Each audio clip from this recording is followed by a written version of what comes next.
nominees coming really close to the line as we saw with Hegseth last night? You know, as I learned with the Buckeyes just a week ago, when you win the championship, you don't give a damn what the score was. We won the championship on this one. We've got a great Secretary of Defense. We're proud of him, and he's going to do a great job. Thank you all. Take care. Opinions vary.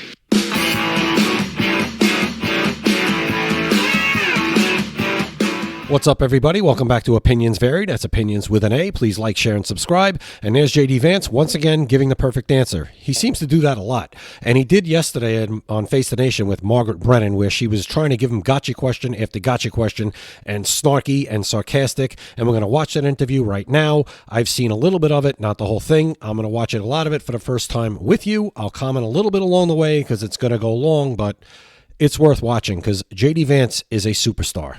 You're going to see why. Let's go. Pete Hegseth, it was a tie. Bipartisan opposition, smallest margin since the job was created. You had to break that tie. If the nominee can't unite your party, how's he going to lead 3 million people? Well, look, I think Pete is a disruptor, and a lot of people don't like that disruption. But, Margaret, that disruption is incredibly necessary. If you think about all of those bipartisan, massive votes, we have to ask ourselves, what did they get us? They got us a country where we fought many wars over the last 40 years but haven't won a war about as long as I've been alive. They've got us a military with a major recruitment crisis, a procurement crisis that's totally dysfunctional, where we buy airplanes for billions and billions of dollars, terrible cost overruns, the delivery dates are always delayed. So we need a big change. Now, admittedly, there are people who don't like that big change, but it is necessary, and it's explicitly what Donald J. Trump ran on, and I think part of the reason why the American people elected him their 47th president. So the main objective is changing all of that, that it's going to be Pete Hegseth alone? I'd say the Right away. From jump, you notice the snarky tone she has with him? You never see them act like that with Democrats, do you? main problem the main thing that we want Pete Hegseth to do is to fix the problems at the Department of Defense. And unfortunately, there are many. We've gotten into way too many wars that we don't have a plan for winning. We've gotten into way too many misadventures that we shouldn't have got into in the very first place. And our procurement process, Margaret, is incredibly broken. We're in an era. Decisions. Well, of course, they're policy decisions, but they're also logistical and they correct him all the time. Well, they're trying to correct him. She's actually not correcting him, but they correct him like they're debating. And you don't see that with Democrats either, do you? Implementation decisions. If you look at where we are with the rise of artificial intelligence, with the rise of drone technology and drone warfare, we have to really, top to bottom, change the way that we fund the procurement of weapons, the way that we arm our troops. This is a major period of disruption, and we think Pete Hegseth is the guy to lead the job. Now, there's another element to this, Margaret, too, which is we believe that military morale, at least until the election of President Trump, was historically low. You had the Army missing recruitment goals by tens of thousands of soldiers, and already recruitment is starting to pick up because Pete Hegseth is fundamentally a warfighter's leader at the Department of Defense. He's a guy who sees not through the perspective of the generals or the bureaucrats. He looks at things through the perspective of the men and women that we send off to fight in our wars. Both the Wall Street Journal and the National Review, conservative publications, as you know, have been critical of Tulsi Gabbard. The Review called her an atrocious nominee who deserves to be defeated. They compared her defense of Edward Snowden, the fugitive who stole U.S. secrets, to an attorney general who thinks the mob gets a bad rap. Her refusal to accept U.S. intelligence findings that Assad gassed his own people, they said, was like a nominee for OMB director not being able to count. Does any of this give you pause putting her in charge of the U.S. intelligence community?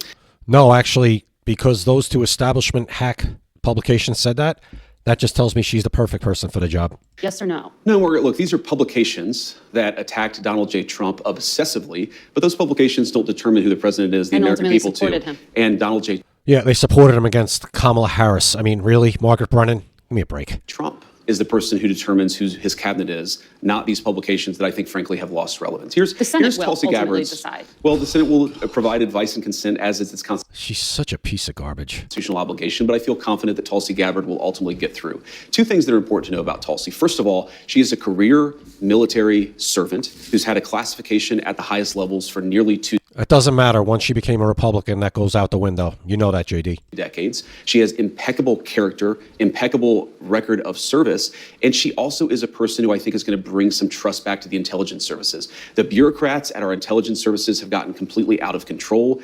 The only time you get credit for military service is when you're a Democrat, even if you're as bad in the military as Tim Walz was. They've been part of the weaponization of our political system, the weaponization of our justice system. We need to have good intelligence services who keep us safe, but part of that is restoring trust in those services, and we think Tulsi's the right person to do it. She doesn't trust those intelligence services. She recognizes the bureaucrats have gotten out of control, and we need somebody there who's going to rein them in and return those services to their core mission of Do you notice how she's trying to get him with everything he says? The faces, you're going to see this whole interview. I've seen the clips. The faces of every time he comes back with something, she gives faces like she thinks she's got him and she never gets him. Identifying information that's going to keep us safe. You campaigned on lowering prices for consumers. We've seen all of these executive orders. Which one lowers prices? We have done a lot, and there have been a number of executive orders that have caused already jobs to start coming back. Guy's been to a our president country, for a which is week. a core part of lowering prices. More capital investment, more job creation in our economy is one of the things that's going to drive down prices for all consumers, but also raise wages so that people can afford to buy the things that they need. If you look at our grocery prices slate aren't gonna of come executive down. orders, no, Margaret, prices are going to come down, but it's going to take a little bit of time, right? The president has been president for all JD Vance is a way better man than me. I would have left already. of 5 days. I think that in those 5 days, he's accomplished more than Joe Biden did in 4 years. It's been an incredible breakneck pace of activity. We're going to work with Congress. We're, of course, going to have more executive orders, and we're going to try, the way that you lower prices is that you encourage more capital investment into our country. And you ask specifically, what executive order is going to help lower prices? All of the stuff that we've done on energy, to explore more energy reserves, to develop more energy resources in the United States of America. One of the main drivers of increased prices under the Biden administration is that we had a massive increase in energy prices. Donald Trump has already taken multiple executive actions that are going to lower energy prices, and I do believe that means consumers are going to see lower prices at the pump and at the grocery store, but it's going to take a little bit of time. Rome wasn't built in a day, and while we've done a whole lot, we can't undo all of the damage of Joe Biden's presidency in 4 days. Well, there are a lot of things that contributed to higher energy prices, and there was record oil and gas production. Yes, Joe Biden did many terrible things to lead to an increase in prices. I agree, Margaret. No, but all the things you experience at the grocery store are what people touch and feel. That's what you were talking about, bacon on the campaign trail. Of course, of course. Those things, when do consumers actually get to touch and feel a difference in their lives? Well, Margaret, how does bacon... When were they so concerned about bacon and everything when Joe Biden was president? They didn't give a damn for 3 years. For 3 years, they didn't care. Donald Trump's been the president for a week. When are we going to see this come down? When's bacon going to come down? Oh, energy. Well, we do pump more gas.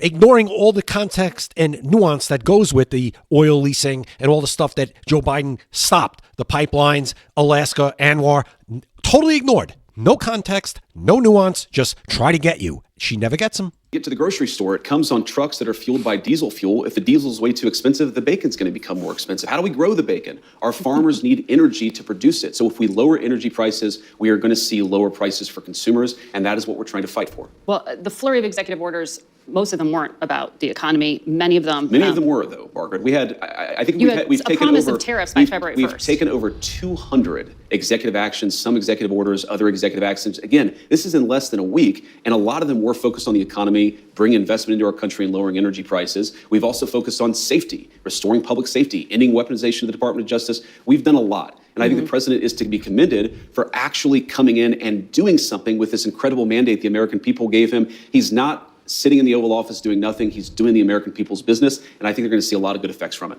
Well, a lot of these announcements have yet to take effect. Sure. The president did say he wants to do something with an executive order in relation to federal emergency response. He said he may reform or eliminate FEMA.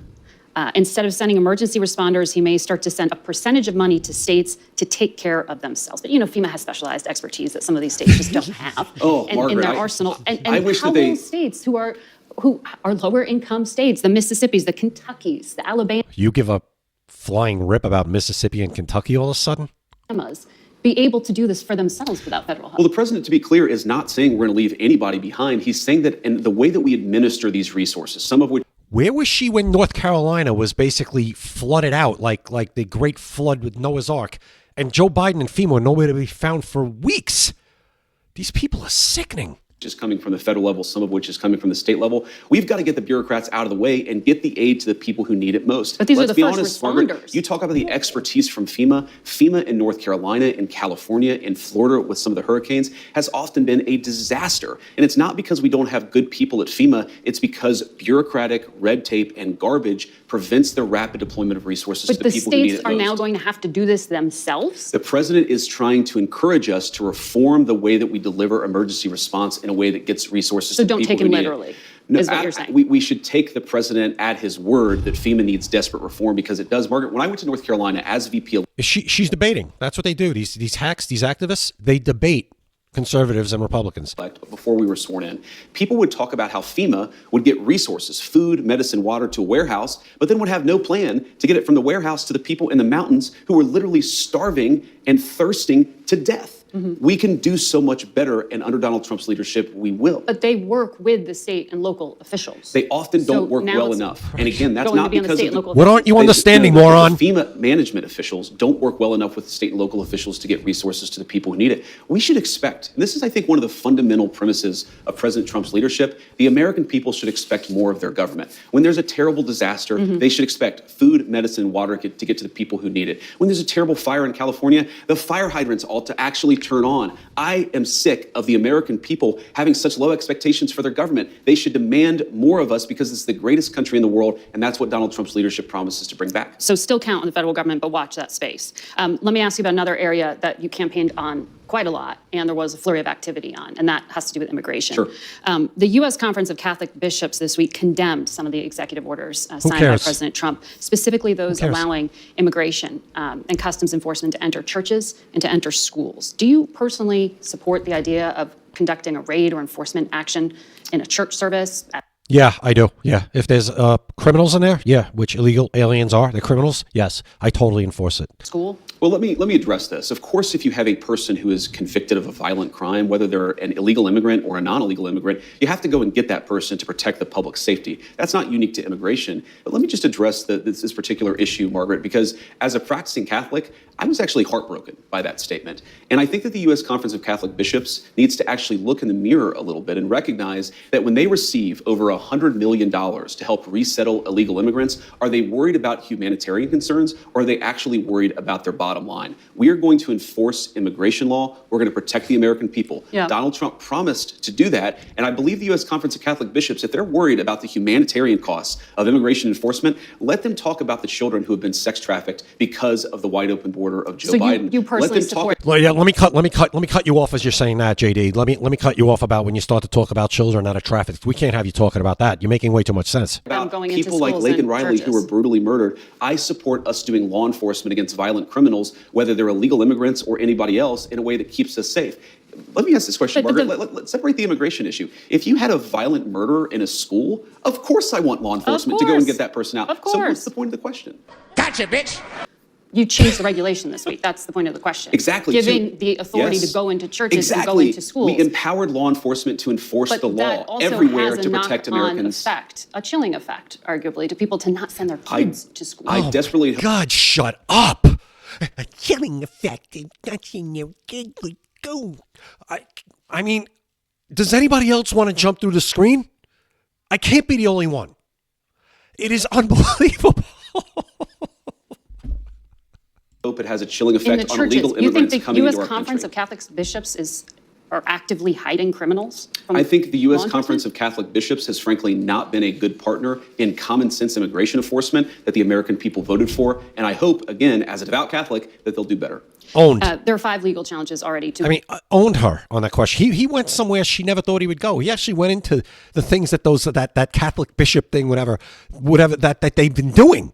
He went into like the money that they get. She wasn't expecting that. He's like so well prepared. He probably doesn't even need to prepare. He has this in his head. He's so smart. Hey guys, if you're still watching, I really appreciate it. Please like, share, and subscribe. Hit the like button right now. Subscribe. I do one video a day at least. If I don't do one video, it's because of circumstances that were beyond my control and I couldn't get it done. But please like, share, and subscribe and help me grow this channel. I appreciate it. One of the other immigration actions, the order on birthright citizenship. A federal judge appointed by Ronald Reagan, I think you'd agree, has some conservative credentials, paused the order to end birthright citizenship, calling it blatantly unconstitutional. Yeah, you know what? Because it's right now the way the Constitution's interpreted, and it is. But that was kind of the point of writing that executive order, was to get this back into the courts, get people talking about it, and maybe get an actual decision on it, a practical decision on what it actually means. Wouldn't that be nice?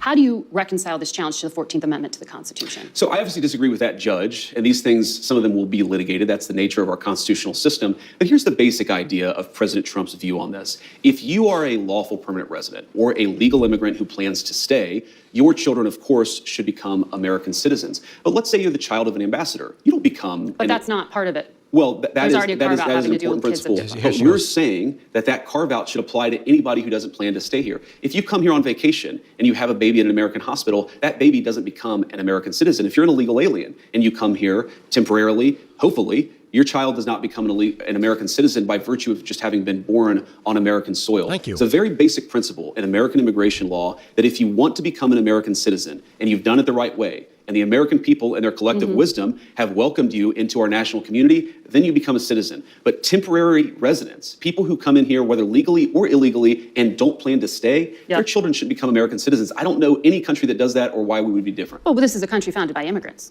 Well, this is a country This is a founded unique by... country. This is a very unique country.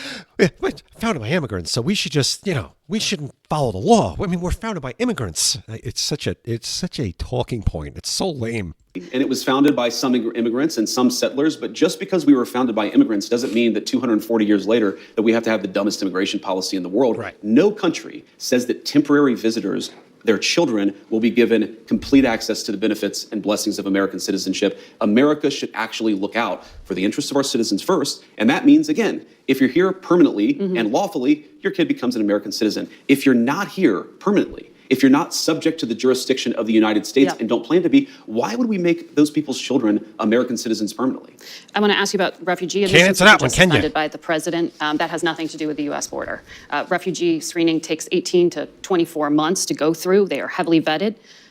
Left literally at the airport this week were thousands of Afghans, some of whom had worked with the United States government and were promised to come here. When you talked to us in August, you said, I don't think we should abandon anybody who's been properly vetted and helped us. Do you stand by that? Well, Margaret, I don't agree that all these immigrants or all these refugees have been properly vetted. In fact, we know that there are cases of people who allegedly were properly vetted and then were literally planning terrorist attacks on our country. That happened during the campaign, if you may remember. So clearly not all of these foreign nationals But there are have been properly 30,000 vetted. people in the pipeline, Afghan refugees. But my primary Do you stand by concern it? as the vice president, Margaret, is to look after the American people. And now that So we no. know that we have vetting problems with a lot of these refugee programs, we absolutely cannot unleash thousands of unvetted people into our country. These It's people are not vetted. good. These people are vetted. Just like the guy who planned a terrorist attack in Oklahoma a few months ago, he was allegedly properly vetted. And many people in the media and the Democratic Party said that he was properly vetted. Clearly he wasn't. Gotcha, bitch! I don't want my children to share a neighborhood with people who are not properly vetted. And because I don't want it for my kids, I'm not going to force any other American citizens' kids to do that either. No, and that was a very particular case. It wasn't clear if he was radicalized when he got here or while he was living here. I don't really care, Margaret. I don't want that person in my country, and I think most Americans agree with me. That was the clip I did my short on. I mean, talk about owning someone and just wrecking them. She just got wrecked.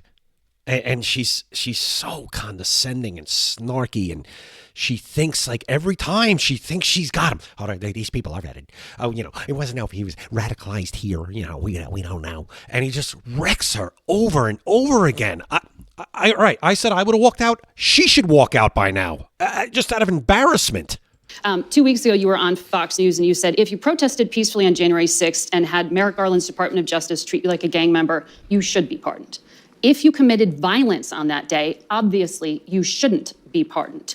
Did you counsel the president against these blanket pardons for 1,500 people? Well, Margaret, Did you counsel Joe Biden on blanket pardoning his entire crime family? I noticed Including those who committed violence. Margaret, I noticed that you cut off the thing that I said immediately after that. The full quote is that, of course, there are gray areas. And here's the nature of the gray area. She didn't think he'd remember that. I swear to God, he remembers everything. Merrick Garland's Department of Justice denied constitutional protections in the prosecutions. There were double standards in how sentences were applied to the J6 protesters versus other groups. What the president said consistently on the campaign is that he was going to look at a case-by-case basis, and that's exactly what we did. We looked at 1,600 cases, and the thing that came out of it, Margaret, is that there was a massive denial of due process of liberty, and a lot of people were denied their constitutional rights. The president believes that. I believe that, and I think he made the right decision. Daniel Rodriguez used an electroshock weapon against a policeman who was dragged out of the defensive line by plunging it into the officer's neck. He was imprisoned, sentenced to 12 years, 7 months. He got a pardon. Ronald Maccabee hit a cop while wearing reinforced brass knuckle gloves, and he held one down on the ground as other rioters assailed the officer for over 20 seconds, causing a concussion. If you stand with law enforcement, how can you call these people unjustly imprisoned? Margaret, you're separating, there's an important issue here.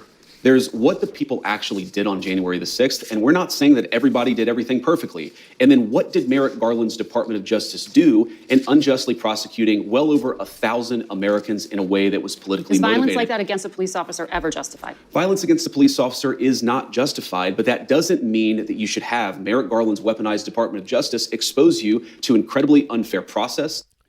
They don't care about cops. I'm tired. I say it in so many videos. So tired of the media. Oh, that justice is that justified? Violence against police officers? When BLM and Antifa beat the crap out of cops, they don't say a word. Not a word. Never. They keep running with this. The country doesn't care anymore. And whoever cared about it, which a lot of us do. I'm a retired cop. I don't like at all what was going on with some of the cops getting beaten up, obviously. But those people did their time. There's no way people get 4, 5, 6, 7, 12 years for punching a cop or even hitting them with a taser at this point. It doesn't happen. They're out before the paperwork is even finished. So cut the crap. They've done their time. It's time for them to go home. Daddy, chill. To denial of constitutional rights, and frankly, to a double standard that was not applied to many people, including, of course, the Black Lives Matter rioters who killed over 24 people and never had the weight of a weaponized Department of Justice coming. No, they had Kamala Harris bailing them out with a fund she was promoting Against them. The pardon power is not just for people who are angels or people who are perfect. And of course, we love our law enforcement and want people to be peaceful with everybody, but especially with our good cops. That's a separate issue from what Merrick Garland's Department of Justice did. We rectified a wrong, and I stand by it. I'm being told we're out of time, but I want to quickly Sure. ask you, the richest men in the world were at that Capitol on Inauguration Day, heads of Amazon, Google, Mark Zuckerberg of Facebook. In August, you told us Google and Facebook are too big. We ought to take the Teddy Roosevelt approach, break them up. Don't let them control what people are allowed to say. They've now donated to the Trump inauguration. Are you still going to break up big tech? So, you know who else was at the inauguration was my mom, and a lot of people who just supported the president and fought every single day to get his election. They gave $1 million possible. each to the inauguration. And there were a lot of people who didn't give $1 million to the inauguration. They got pretty good seating. Who were on that stage, Margaret. They didn't have as good a seating. God, she's talking about the seating they had at the inauguration. All of a sudden, these people care about billionaires. Again, they care about cops, and now they care about billionaires being involved in politics. These people are disgusting. Is my mom and a lot of other people who were there to support us. But look, we believe fundamentally that big tech does have too much power, and there are two ways they can go about this. They can either respect Americans' constitutional rights, they can stop engaging in censorship, and if they don't, you can be absolutely sure that Donald Trump's leadership is not going to look too kindly on them. So they're still on notice. They're very much on notice. Ooh, man.